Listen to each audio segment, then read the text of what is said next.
नमस्कार प्रिय विद्यार्थियों।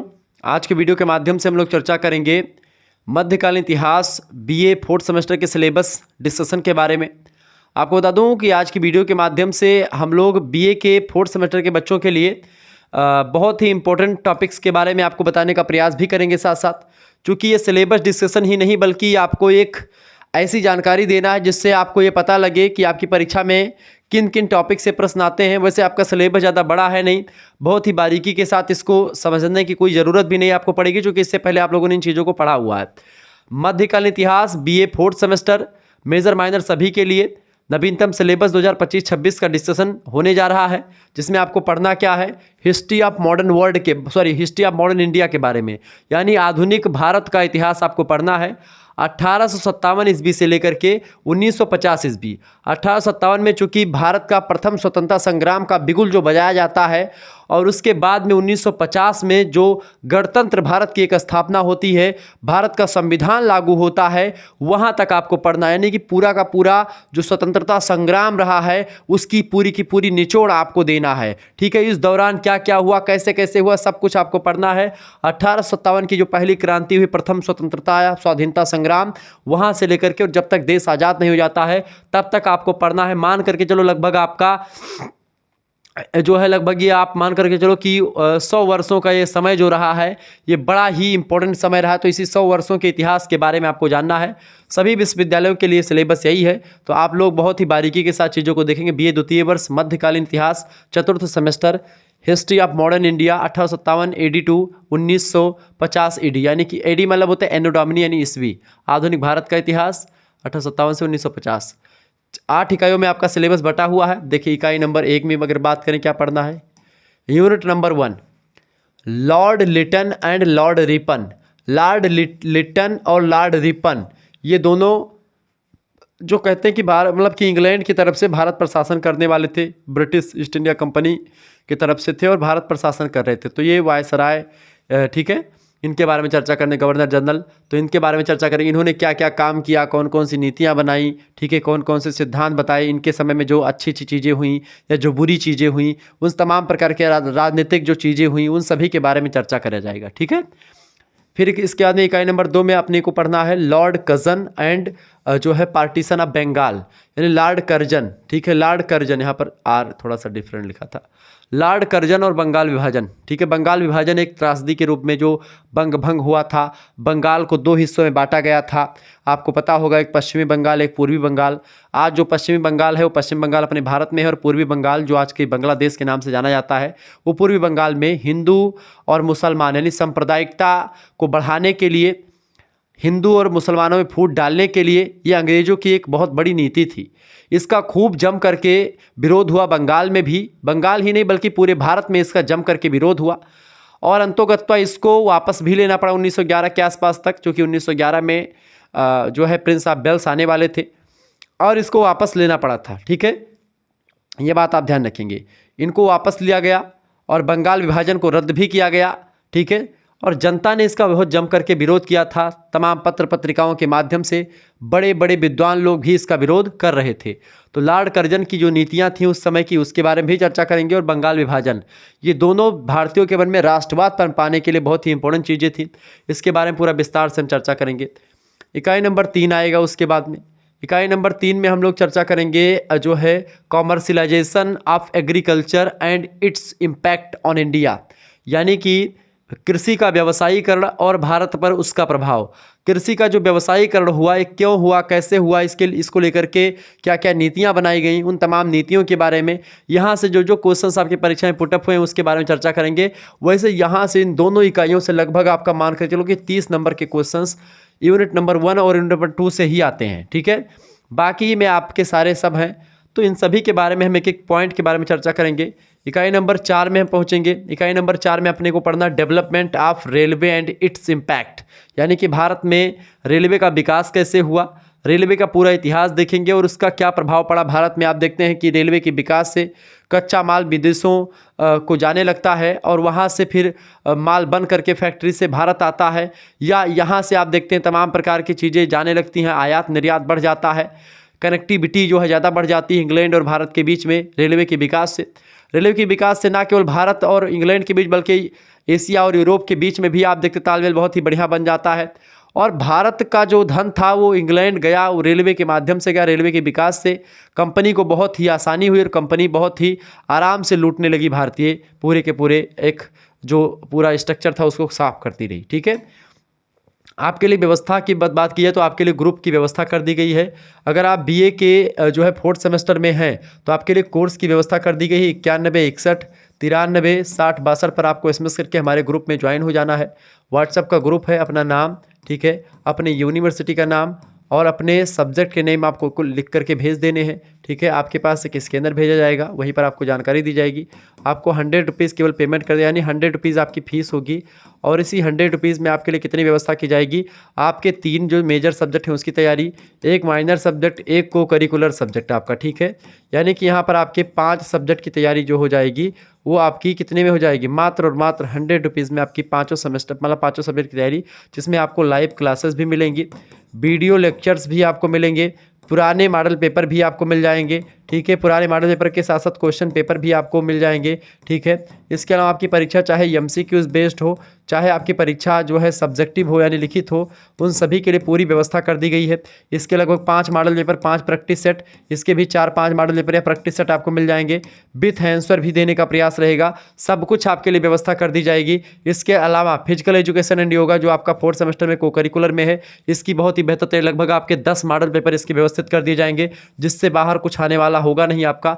यानी कहने का मतलब यह है आपकी बार बहुत ही धाकड़ अंदाज में आपकी तैयारी होगी। जिन बच्चों को जुड़ना है अभी ज्वाइन हो जाएंगे, आपके लिए बहुत ही फायदा होगा। ठीक है, बाद में मत कहना कि गुरुजी हम बाद में आए हैं तो हमारा पैसा कम कर दीजिए, बाद में आएंगे तो पैसा और बढ़ भी सकता है आपका। तो अभी 100 रुपीज़ में जिनको भी जुड़ना है वो जुड़ सकते हैं। क्लास आपकी यूट्यूब पर करवाने का प्रयास रहेगा।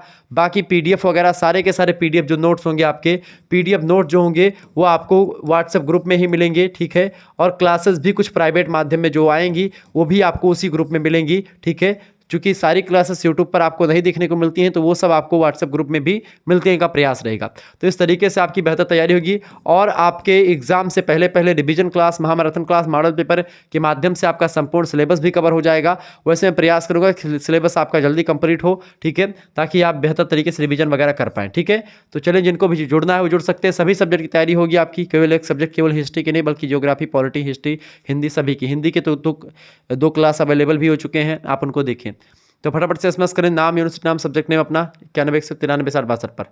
चले आगे देखते हैं क्या क्या पढ़ना है अपने को। देखिए सिलेबस का भी आपको मिल जाएगा PDF। तो मात्र 100 रुपये खर्च करना, किसी दूसरे से आप पेमेंट करवा दीजिएगा।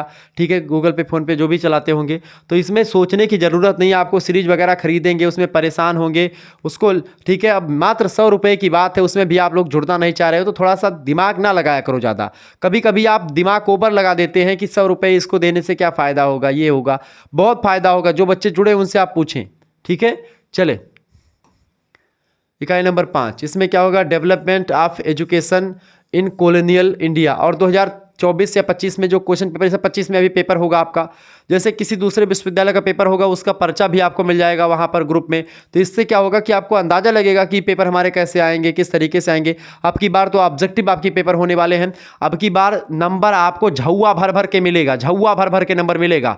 इसमें एग्जामिनर कुछ नहीं कर पाएगा, नंबर आपको मशीन देगी, यानी कि आपका कंप्यूटर से कॉपी चेक होगी। ऐसे में आपको नंबर एग्जैक्ट मिलेंगे। 100 क्वेश्चन आएंगे, उनमें से अगर आपने 100 में 100 सही मार दिए तो 100 के 100 नंबर आप पा सकते हो। कहने का मतलब है कि नंबर अब की बार बटोर लो, अपना जो है परसेंटेज बढ़ा लो, या जो अपना CGPA SGPA है उसको आप बढ़ा लो, क्योंकि यही मौका है आपका नंबर बढ़ाने का। अगर फर्स्ट सेमेस्टर में नंबर कम आया हो या थर्ड सेमेस्टर में नंबर कम आया हो तो आप बढ़ा लो सेकंड सेमेस्टर में या फोर्थ सेमेस्टर में आकर के, क्योंकि यही मौका है आपका नंबर बढ़ाने का। ठीक है, क्योंकि ऑब्जेक्टिव तैयारी अगर आप कर लेंगे बेहतर तरीके से तो इससे बहुत सरल क्वेश्चंस आते हैं, वो सब मैं आपको बताऊंगा कौन कौन से आएंगे, कैसे कैसे आएंगे। मॉडल पेपर अगर आप मेरे 2-3 मॉडल पेपर देख करके जाएंगे तो भी आप तबाही मचा देंगे। ठीक है, चलिए औपनिवेशिक भारत में शिक्षा का विस्तार कैसे हुआ। औपनिवेशिक मतलब कि ऐसा भारत जिसमें इंग्लैंड का कब्जा था, इंग्लैंड के शासन में अपना पूरा का पूरा भारत की बैकडोर थी, तो उस समय शिक्षा का विस्तार कैसे हुआ उसके बारे में चर्चा करेंगे। इसके अलावा इकाई नंबर 6 में हम लोगों को पढ़ना है जो है मार्ले मिंटो रिफॉर्म्स, यानी मार्ले मिंटो सुधार जो है उसके बारे में पढ़ना है। मार्ले मिंटो सुधार बेसिकली किसको कहते हैं, 1909 के अधिनियम को बोलते हैं मार्ले मिंटो सुधार अधिनियम, उसके बारे में चर्चा करेंगे। यहाँ से प्रश्न खूब पूछेंगे। और इसके अलावा सरकार क्या यानी कि गवर्नमेंट ऑफ इंडिया यानी कि भारत सरकार अधिनियम जो आया था, भारत शासन अधिनियम या भारत सरकार अधिनियम 1919 का, 1935 का। 1919 के अधिनियम को क्या बोलते हैं? मॉन्टेग्यू चेम्सफोर्ड सुधार अधिनियम बोलते हैं।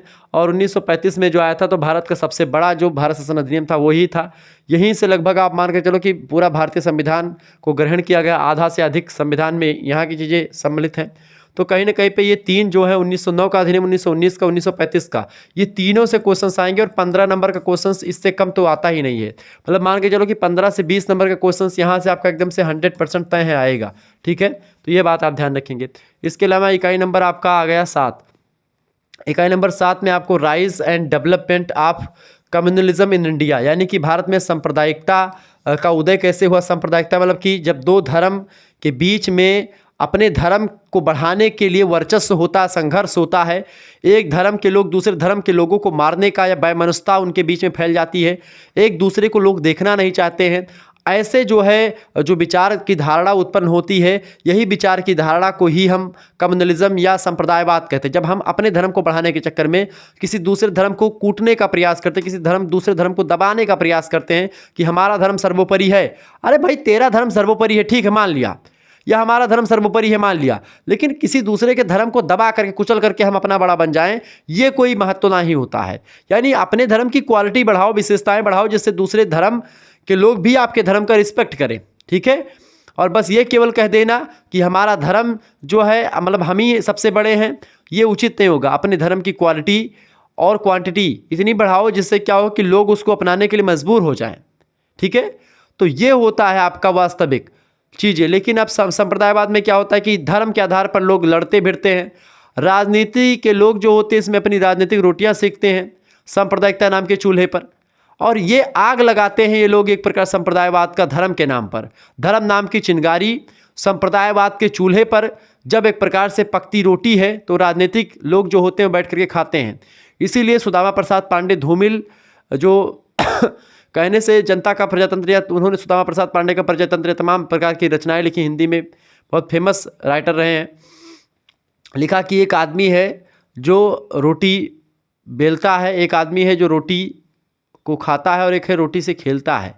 ठीक है, तो इस तरीके से आपको बता दूं कि ये चीज़ें ठीक ऐसी होती है। जो संप्रदायवाद है ये राजनीति के लोग ज़्यादा डेवलप करते हैं। ये लोग एक दूसरे के मन में वैमनस्यता फैलते हैं कि अरे वो वाले आ जाएंगे तो तुमको रहने नहीं देंगे, तो बोलेंगे अरे वो आ जाएगा तो तुमको खा लेगा, ये आ जाएंगे तो फला कर देंगे, वो आ जाएंगे धमा कर देंगे। दुनिया भर का टीम टाम जो बताते हैं ये नेता लोग करके, यही सब का परिणाम है कि आज संप्रदायवाद जो है ये राष्ट्रीय एकीकरण को बाधा उत्पन्न कर रहा है। यानी कि राष्ट्रीय एकता या जो नेशनलिज्म या राष्ट्रवाद की जो भावना है उसको दबाने में संप्रदायवाद बहुत ही आगे आ रहा है। संप्रदायवाद धर्म के नाम पर एक दूसरे को लड़ाता भिड़ाता रहता है, एक दूसरे के बीच में संघर्ष की भावना यानी कन्फ्लिक्ट की भावना को उत्पन्न करता है। ये होता है संप्रदायवाद। और राष्ट्रवाद के मार्ग में बाधा उत्पन्न करता है संप्रदायवाद, राष्ट्रीय एकीकरण में बाधा उत्पन्न करता है राष्ट्रवाद। ठीक है, ऐसे तमाम प्रकार की चीज़ें। इसका विकास कैसे हुआ, इसका उदय कैसे हुआ, सबको समझा जाएगा। इसके अलावा इकाई नंबर 8 में मार्ग्रेस ऑफ जो है princely states after independence and role of Sardar Vallabh Bhai Patel, आज़ादी के बाद देसी रियासतों का विलय और सरदार वल्लभ भाई पटेल की इसमें क्या भूमिका है। देखिए, सरदार वल्लभ भाई पटेल की बड़ी भूमिका रही है। 565 छोटी बड़ी रियासतें थीं जो जब भारत आज़ाद हो तो बिखरी हुई थी, छोटे छोटे राज्य होते थे, उसके राजा होते थे, राजा लोग अपने जो राज्य था उसी में शासन करते थे। और यही कारण था कि भारतीय राष्ट्रवाद उतना अच्छे तरीके से पनपता नहीं था, क्योंकि हर एक राज्य के लोग अपने ही राज्य को केवल देश मानते थे। वो अपने ही राज्य के यानी अपने ही राजा की सेवा करना ही राष्ट्रवाद समझते थे। यानी लेकिन इसको बढ़ाना पड़ा, पनपाना पड़ा। 1857 की क्रांति के बाद में थोड़ा सा पनपी, फिर 1885 का इंडियन नेशनल कांग्रेस की स्थापना हो जाती है, उससे थोड़ा पनपा। इसके बाद गांधी जी आते हैं, गांधी जी के पदार्पण से राष्ट्रवाद की भावना और प्रबल होती है, और तमाम असहयोग आंदोलन से लेकर के तमाम प्रकार के आंदोलन हुए, दांडी मार्च वगैरह हुआ। इससे तमाम प्रकार की और तमाम नेताजी सुभाष चंद्र बोस, चंद्रशेखर आज़ाद, भगत सिंह जैसे लोगों ने अपनी प्राणों की आहुतियाँ दे दी। इससे क्या हुआ, लोगों के अंदर तब जो है ये धर्म जाति छोड़ करके लोग राष्ट्र को सर्वोपरि मानने लगे, और वहाँ से जाकर के फिर जो नेशनलिज्म का भाव है यानी राष्ट्रवाद का भाव है वो उत्पन्न होता है। और ऐसे में तब जाकर के सरदार वल्लभ भाई पटेल जो थे, जब देश आज़ाद हुआ 1947 में, तो तमाम रियासतें थी, लगभग 565 रियासतें थी छोटी बड़ी मिला करके, सबसे हाथ पांव जोड़ करके साम दाम दंड भेद सब अपना करके सभी को इकट्ठा किया। 3 लोग बड़े नानी बन रहे थे, बड़की अम्मा बन रहे थे। एक राजा हरी सिंह थे जम्मू कश्मीर के, एक जूनागढ़ के नवाब थे और एक हैदराबाद के निजाम थे। ठीक है, हैदराबाद, जूनागढ़ और ये क्या नाम है, राजा हरी सिंह जो है जम्मू कश्मीर। तो हैदराबाद और जूनागढ़ यहाँ पर तो मुस्लिम आबादी मतलब कि जनता हिंदू ज़्यादा थी, लेकिन शासक मुस्लिम थे। लेकिन जम्मू कश्मीर में मुसलमान लोग ज़्यादा थे और मतलब कि राजा हिंदू था। तो जम्मू कश्मीर तो भाई ये सब अपने आप मतलब राजा हरी सिंह कह रहे थे कि मैं स्वतंत्र स्टेट रहूँगा, एक अलग देश बनेगा हमारा। जूनागढ़ और हैदराबाद ये चुपके से प्लान कर रहे थे कि हम पाकिस्तान निकल जाएं। सरदार वल्लभ भाई पटेल जैसे महापुरुष, इनको ऐसे लौह पुरुष नहीं कहते, बहुत विद्वान आदमी थे, बहुत साम दाम दंड भेद सब जानते थे। ठीक है, मेरे हिसाब से प्रधानमंत्री यही बन जाते। लेकिन क्या हुआ कि उसको लेकर के चूँकि देश को चलाने के लिए इकोनॉमी की ज़रूरत पड़ती, आर्थिक तंत्र उतना मजबूत नहीं था। देश का प्रधानमंत्री के पास राजकोष में पैसे ही ना हो तो कैसे देश चलाएगा। इसीलिए पंडित जवाहरलाल नेहरू के पिताजी मोतीलाल नेहरू बड़े सेठ माने जाते थे, बहुत विद्वान, बहुत ज़्यादा उनके पास पैसा रुपया था। तो ऐसे में भाई वो बने और उन्होंने अपने चूँकि अर्थतंत्र को मजबूत करने में मदद की। और सुभाष चंद्र बोस हमेशा इसी पर काम करते रहे कि भाई अगर हम आज़ाद भी हो गए तो देश किससे चलाएंगे, पैसा कहाँ से आएगा। तो इसीलिए एक प्रकार से बहुत कुछ सोच समझ करके चीज़ें करी गई। सरदार वल्लभ भाई पटेल को यूं ही बिस्मार्क नहीं कहा जाता है, बिस्मार्क से इनकी तुलना करी जाती है। क्योंकि बिस्मार्क ने जो काम किया अपने देश के लिए, वही काम सरदार वल्लभ भाई पटेल ने भारत के लिए किया। सारी रियासतों को जोड़ दिया, चाहे हरी सिंह हो, चाहे जूनागढ़ के जो है नवाब हो, चाहे इधर के निजाम हो, ठीक है, हैदराबाद के, सबको इकट्ठा कर दिया। किसी को दौड़ा के मारा, किसी को इधर से, किसी को उधर से, किसी को मतलब हर एक तरफ से चीज़ों को इकट्ठा कर लिया, सबको मिला लिया। और आज जो भारत का स्ट्रक्चर आप देख रहे हो सरदार वल्लभ भाई पटेल की देन है। तो इन सभी के बारे में विस्तार से जानने का प्रयास करेंगे। इस तरीके से ये आपका इकाई नंबर 8 समाप्त होगा। तो आधुनिक भारत का इतिहास 1857 से 1950 ईस्वी तक के इतिहास के बारे में हमको यही सब चीज़ें पढ़नी है। ठीक है, इसके बाद में हम हिंदी अनुवाद का चैप्टर 1 चर्चा कर चुके हैं। हिंदी अनुवाद का जो है चैप्टर 1 चैप्टर 2 दोनों हो चुका है। तो इसके बारे में आप देख लीजिएगा वीडियो में। ठीक है, मिलेंगे फिर हम नेक्स्ट वीडियो में। तब तक के लिए जय हिंद जय भारत। आप सभी का बहुत बहुत धन्यवाद हमारे से जुड़ने के लिए। इसी प्रकार से अपना प्यार हमेशा बनाए रखेंगे। बहुत बहुत धन्यवाद आप सभी का।